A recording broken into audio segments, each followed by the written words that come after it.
Dane Cook does not make me laugh at all, in any way, shape, or form. How can any comedian get as famous as Dane Cook has with no jokes? He doesn't make me laugh, but that doesn't mean he's not funny. He doesn't get credit. He came up with a new genre sort of style of comedy. That guy is a total fucking trailblazer. This guy is a monster fucking talent that can kinda do anything.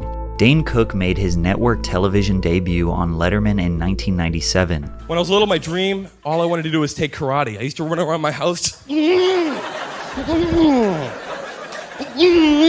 I begged my dad, I was like, Dad, please, can I take karate? Come on.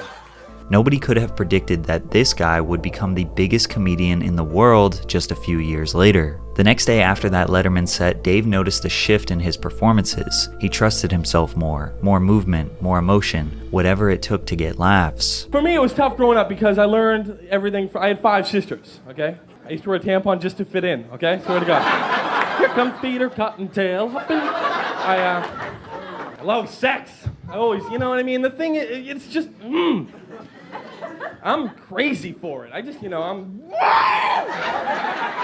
1 year later, Cook would appear on the new show Premium Blend on Comedy Central, a stand-up comedy TV show that helped amplify numerous comedians in the late 90s, including Dave Chappelle, Gabriel Iglesias, and Amy Schumer. Then in 2000, Dane got a half-hour special on Comedy Central Presents. It seemed like he was on the right trajectory to becoming a mainstream success, but his career reached a standstill after that special. Some of you might think it's because he wasn't funny. He got enough exposure to a large audience through TV, and they decided they wouldn't be paying money to come see him live, which could be true. However, comedy as a whole was in a rough spot. The late 70s and 80s witnessed a comedy boom that the world hadn't seen before. George Carlin, Richard Pryor, Steve Martin, Eddie Murphy are just a few of the many icons who dominated that era. However, the 90s saw a huge downturn. Comedy clubs were closing all over the country, and the Comedy Central TV channel was yet to be established. Most successful comedians in the 90s usually got their notoriety through television sitcoms. Everybody Loves Raymond, Home Improvement, The Jamie Foxx Show, All American Girl, Drew Carey Show, the list goes on and on and on. These comedians would earn a fan base, then embark on a large stand-up tour for the audience that loves their TV show. Now obviously in the 90s you can't just produce your own show and upload it to TV, so comedians who didn't have Hollywood connections needed to grind for years. They would do short stand-up sets in comedy clubs all over the country and slowly build their reputation. Dane was willing to do that old school grind. He hoped at one of his open mics he would catch the attention of a talent manager with connections or a network looking to cast him in a massively popular TV show. But by 2003 he basically had nothing to show for, besides being the intro for Smash Mouth's all-star music video. I am the waffler. With my griddle of justice, I bash the enemy in the head, or I burn them like so. Dane had also just released his comedy album Harmful If Swallowed and had nobody to promote it to. It was time to take his career into his own hands, and this decision would launch him into superstardom. But first, let me tell you about today's sponsor, War Thunder. War Thunder is the most extensive vehicle combat game ever made. You can play over 2,000 tanks, planes, helicopters, and ships in compelling combined arms PvP battles. Every vehicle is modeled incredibly accurately to create a truly immersive experience. War Thunder sports high-quality graphics and detail in 4K resolution, as well as authentic sound effects and atmospheric music. Whether you're a history buff or a fan of modern technology, War Thunder has something for you with vehicles from the 1920s to present day. You can play for free now on PC, Xbox Series X and S, PlayStation 5, and previous gen consoles. I personally enjoy the accurate details they put in the vehicle models. Use my link in the description to start playing War Thunder today for free. If you use my link to start playing on PC, there's a large bonus pack including multiple premium vehicles, a premium account, and so much more. Thanks, War Thunder. August 1st, 2003, a new social networking service called MySpace has launched, and after a few months of it being public, Dane decided he would give it a shot. He signed up and immediately started spamming clips and links to his short comedy sets, which were hosted on his website, danecook.com. Just like comedians today post 30 seconds to multiple minutes of a set on TikTok, Dane did the same thing on his website. Long before every social media was riddled with spam messages that link to identity theft criminals, people would actually engage with someone posting a link that says, "Check this out." Dane gained thousands of friends very quickly. On MySpace, they were called friends, but it's the same thing as followers. He began sending them messages. And I was like, yeah, this new thing, MySpace. I get on there, I take my 2,500 people, and one night I come home from the Laugh Factory, and I spend the whole night, I think I probably respond to 2,500 people. like welcome to the by their name. Hey, Carla in Iowa. I saw it's your birthday last week. Happy birthday. Here's a link, and I start sending people. I spend the whole night. I go home every night for 4 years. I shook every hand digitally with every fan and sent links to pretty much every single person until I had millions of followers and could not do it anymore. Dane was doing the door-to-door sales equivalent of marketing his comedy online. One by one, he created a digital empire on a site that was being grossly underestimated by the entertainment industry. On top of MySpace, Dane also saw the value in putting audio versions of his comedy on sites like Napster and even LimeWire. Little by little over the next year, fans purchased, or more likely, illegally downloaded his Harmful of Swallowed CD, which contained iconic bits like the BK Lounge, Monopoly, Not So Kool-Aid, and Tire in the Face. He would put me on drive-thru every night. Why do people insist on yelling at the drive-thru? You know, it's modern technology. I'd be there with my little headset. Hi, welcome to Burger King. May I take your order?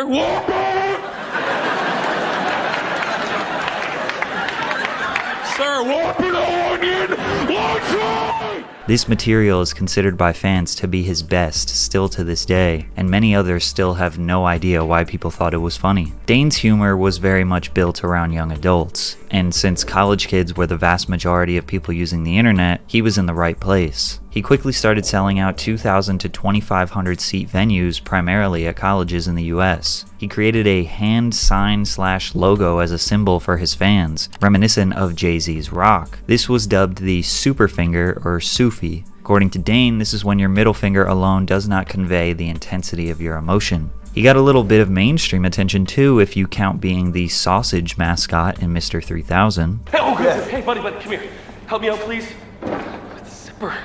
Hey, can you give me a hand? By 2005, MySpace was the most popular social media site in the world, and Dane was the most popular comedian on the site. He had momentum, and he was on the cusp of something big. He set up a 20-date tour and hired a production team to film it, so he would have more content for his social media pages. Tourgasm was initially a webisode that ended up getting purchased by HBO and turned into a legitimate TV show. During Tourgasm was when Dane realized just how powerful the internet was. He booked a show at Penn State expecting 3,000 fans, but had to get moved to the Bryce Jordan Center because they sold 12,000 tickets. The material he was practicing on this tour was his second comedy album and special, Retaliation. Despite his huge internet following and multiple sold-out shows, Dane wasn't respected in the comedy world. A week before I released my second album, Retaliation, a week before, we couldn't get one publication to write about it. Spin, Rolling Stone, like anybody, nobody. All he had was his MySpace fans, and because of them, Dane Cook was about to make history. July 26th, 2005, Dane officially released his comedy CD album, Retaliation, with Comedy Central Records. 2 weeks later, he was number 4 on the Billboard Hot 200, directly under Now 19, Young Jeezy, and Mariah Carey. It was the most successful comedy album debut since Steve Martin's A Wild and Crazy Guy in 1978, 27 years earlier. The album went 2 times platinum and remained the number 1 Billboard comedy album for 49 weeks. Retaliation contained 2 discs of raunchy college humor bits like Bamf, the friend that nobody likes, where he's credited for creating the term Karen that is wildly popular today. Karen is always a douchebag. Every group has a Karen, and she's always a bag of douche. And when she's not around, you just look at each other and go, God, Karen, she's such a douchebag.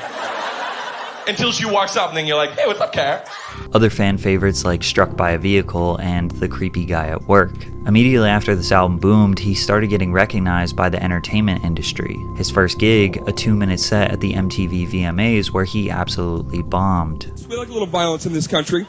And I know you're like me, you can't deny it. Sometimes when you see somebody walking down the street wearing a Superman t-shirt, you just want to shoot them in the chest. And when they start to bleed, go, I guess not. He appeared on Jay Leno's Late Night Show where he did this. First of all, thank you, but before that, I just want to let you know that I'm a massive fan of yours. And I mean, you're beautiful, you're a talented monster, and North Country, and just, I mean, I know I'm kissing your ass here, but...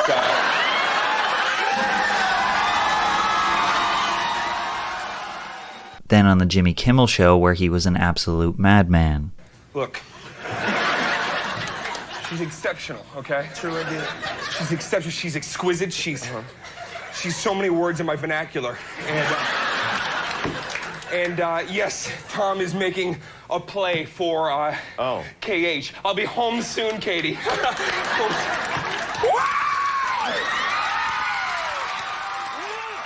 He got to host SNL in December 2005 and then a second time in 2006. He hosted the Teen Choice Awards in 2006 because he was every teen's favorite comic. Dane also starred in a new film alongside Jessica Simpson called Employee of the Month, which is honestly a pretty solid movie. Easily his best role. From there, he had Good Luck Chuck and My Best Friend's Girl. His stand-up exploded to heights that people didn't think were possible. Cure Insurance Arena, Meadowlands Arena, Michelob Ultra Arena, Allstate Arena. Dane Cook was selling out 5,000 to 12,000 person venues every week, which peaked when he got the opportunity to perform at the legendary Madison Square Garden. The only problem was, he didn't have any material prepared because he was so busy doing movies. But you can't turn down MSG. Dane had no choice. The promoter apparently had a $150,000 budget to promote the show, but they didn't have to spend a dime because of Dane's social media following. As soon as the tickets went live, he posted the link on MySpace. Sold out. So they added a second show the same day. Sold that one out. Dane Cook became the second comedian in history to sell out the Garden 2 nights in a row. The first being Andrew Dice Clay, who was ironically like the Dane Cook of the 90s. Dane hired a small camera crew to film, thinking it was either going to be his best or worst performance in history. He improvised half of the material, rambling, screaming, sound effects, his usual shtick, and he absolutely crushed it.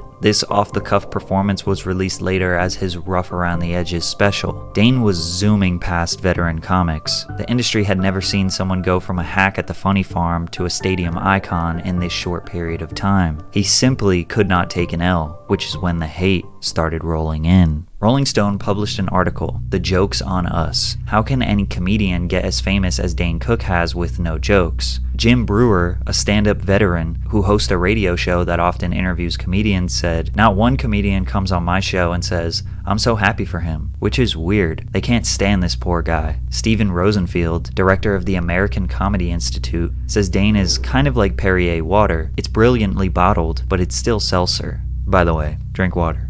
Every other day, there was a journalist writing about how much they hated Dane Cook. Family Guy took shots at him. Mad TV had a parody skit about him. He became a punching bag in the entertainment world. Now, it's pretty easy to say that people were just jealous of Dane's success, and that could be true. Like a lot of jealousy, a lot of animosity that I, at a young age, was famous, hanging around with beautiful women, rich. Even Joe Rogan has said the same. I remember when Dane Cook was killing it.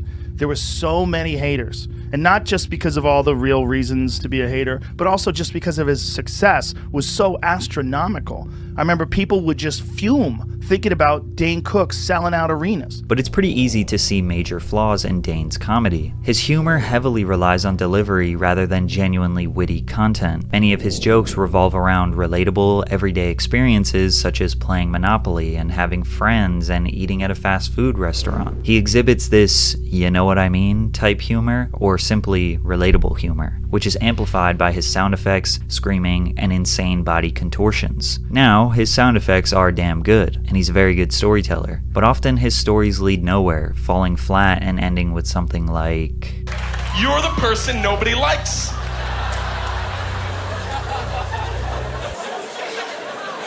I know, it is so true, and that's why it's funny. It is so true. That's why it's funny. Because it's so true, hence funny.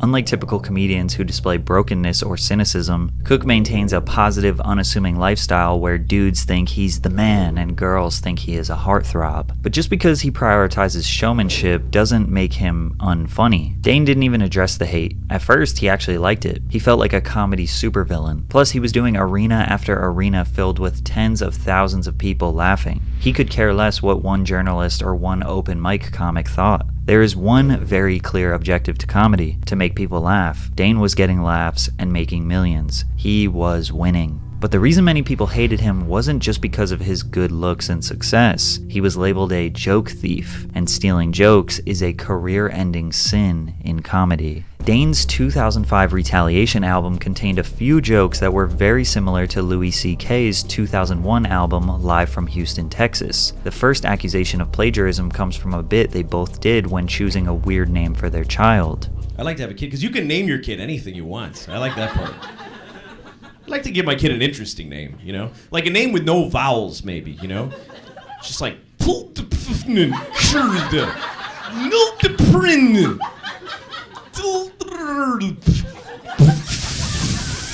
Just like 40 Fs, that's his name. Then Dane's bit 4 years later. I already have names picked out. I don't even know. First kid, boy, girl, I don't care. The first one that comes out, I'm naming it. I think it's beautiful. It's feminine but strong at the same time. Time for bed. I said time for bed. The iconic Steve Martin had a joke in the 1970s where he discusses parents naming their kids. Some people think they were both inspired by the same joke. However, the second accusation was the itchy butthole bit. Like, I was staying in a hotel and the soap was really nasty, and I had an itchy asshole for like a week, and I could have won $1 million. I still would have been going, fuck my asshole! It itches! I don't know if you've ever gotten this. It was about 2:30 in the afternoon. I got the itchiest asshole I've ever gotten. On record. And I keep a record of my itchy assholes. May 14th, 1985, I had a very itchy asshole. This one ousted it. Get out of here!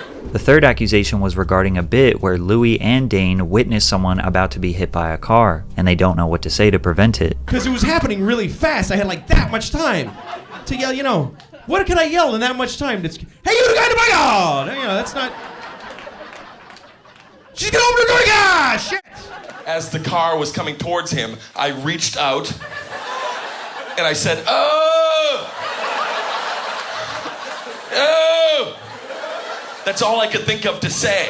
All three jokes are delivered differently, but it's an extreme coincidence that Dane's 2005 album has 3 bits that cover the exact same premises as Louis' 2001 album. Louis didn't actually blame Dane though, and in a weird turn of events, Louis invited Dane onto his television show to do a scripted scene where he confronts him. Some of my jokes. I think you saw me do them. I know you saw me do them, and I think they just went in your brain. And I don't think you meant to do it. But I don't think you stopped yourself either. CK thinks Dane had a case of cryptomnesia, which is basically when you think you had an original thought or idea, but you heard it somewhere else and totally forgot. Despite Louis giving Dane a pass, comedy fans still hated him, but the joke theft didn't stop there. Dane had a joke about a shoe store in 2007 that was almost exactly the same as Demetri Martin's in 2006, where they both talk about asking for a shoe size and the worker comes back with the wrong size, resulting in them having to cut off a piece of their foot. I went into a shoe store and I said, hey, can I get those in a 10? The guy said, sure, and he went in the back. Then a couple minutes later he came out and he goes, I don't have a 10, I have a 9. Great. Because while you were in the back, my toes were severed off. She walks out. She comes up to me, you guys, so enthusiastic, such like optimism. She's holding a boot. She comes right up to me and she goes, we have it in a 9. Great, you guys also have a bone saw anywhere nearby? Joe Rogan even says Dane stole one of his bits about tigers f***ing, but Dane changed it from tigers to rhinos. Rogan took matters into his own hands and confronted Dane with a phone call, seeking an explanation. Dane apologized to Joe and said he would axe the bit. Just 2 weeks later, Joe caught Dane telling yet another bit of his on stage once again. Joe confronted Dane in person this time, saying, "What the f*** are you doing? You know that's my bit. You heard me say it. What the f*** makes you think you can take my material and do it on stage?" Despite numerous accusations and kind of a lot of proof, a lot of people still think these were just coincidences, and Dane is not actually a joke thief. But Dane got something stolen from him. Money. Millions of dollars stolen by his own brother. Daryl McCauley was Dane's older half-brother on his mom's side, and while growing up, Dane considered him his first real best friend in his life. As Dane began to make money in comedy, he asked Daryl to quit his job as a corrections officer and manage his finances. For many years, Dane worked extra hard to not only earn money for himself, but also for his brother's career opportunity. McCauley made an estimated $12,500 a month for his role. However, Dane was forced to replace McCauley as his business manager for tax purposes after relocating to Los Angeles. Despite Cook offering to keep him in the company under a different position, McCauley was still angry. Although he had suspicions, Dane claims that he just woke up one morning and had an epiphany. And then Monday I woke up and I literally sat up in my bed, turned to my girlfriend, woke her up, and I go, "I think my brother stole all my money."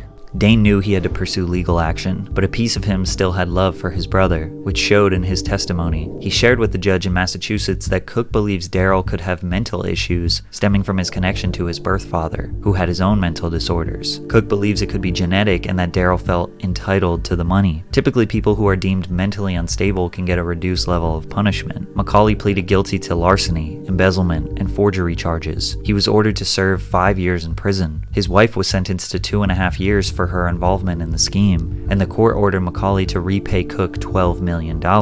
Keep in mind, $12 million is just what they could prove he stole. It's likely that there was a lot more money stolen. From that moment on, the relationship between the two previously close brothers was shattered. He hasn't spoken to him since. Adding to that pain, both of Cook's parents sadly passed away in 2006 and 2007, leaving Dane in emotional turmoil, which ultimately led to his downfall. The faster you rise, the harder you fall. Eventually, Dane ran out of steam. His last CD album was called Isolated Incident in 2009, which featured a much smaller, more intimate setting of 400 people and was filmed in one take. It performed well amongst his fans, but at this point, Dane's shtick had been rinsed. Comedy is a slow grind. You need years to develop material, and by the early 2010s, his audience had outgrown his humor. He had a little string of controversial jokes that got him backlash on the internet, like this one at the Teen Choice Awards where Dane pokes fun at Vanessa Hudgens' leaked photos. Where's Vanessa Hudgens? Girl, you got to keep your clothes on!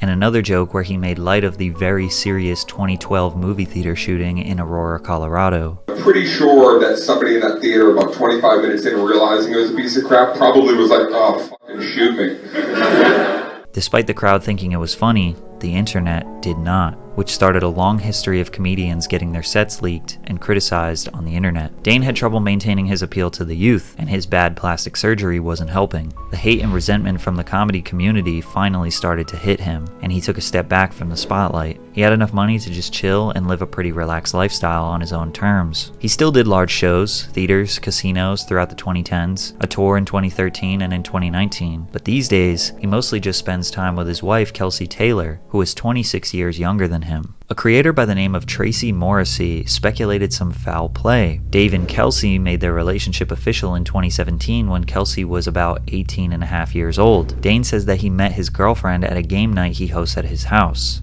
How do you meet a 23-year-old? How do you meet? Where do you meet? I used to host every Friday night for 2 years. I had a code names or running charades game night at my house. And then I just ended up meeting her through hosting game nights.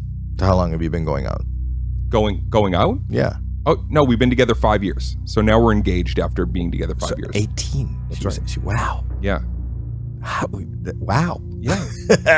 It's legal. This 2016 photo shows a large mix of people at one of his game nights. These don't look like celebrities. You have people in the comment section asking if they can be invited, and when you consider how Dane back in his MySpace days was very comfortable reaching out to people one by one, maybe he just invited his fans to his house. This photo in 2016 shows Kelsey at a game night a few weeks before she was 18. Dane was 45. Tracy went on a deep dive and discovered multiple instances of young girls at Dane's game nights. Actress Joey King, who was 16. Emily Lind was 14 in this photo. Emily Robinson, 18. Saxon Charbino was 16. He even posted a photo with the 15-year-old saying, "I saw a screening with my homegirl." The common denominator is that all of these girls would go on to be actresses or aspire to be in the entertainment industry. This obviously had people accusing Dane of grooming young women, and ultimately his wife. Dane hasn't addressed these allegations directly, but he is aware of the backlash. Yeah. But people give you hell for that. What sometimes. Oh, you're talking about the internet.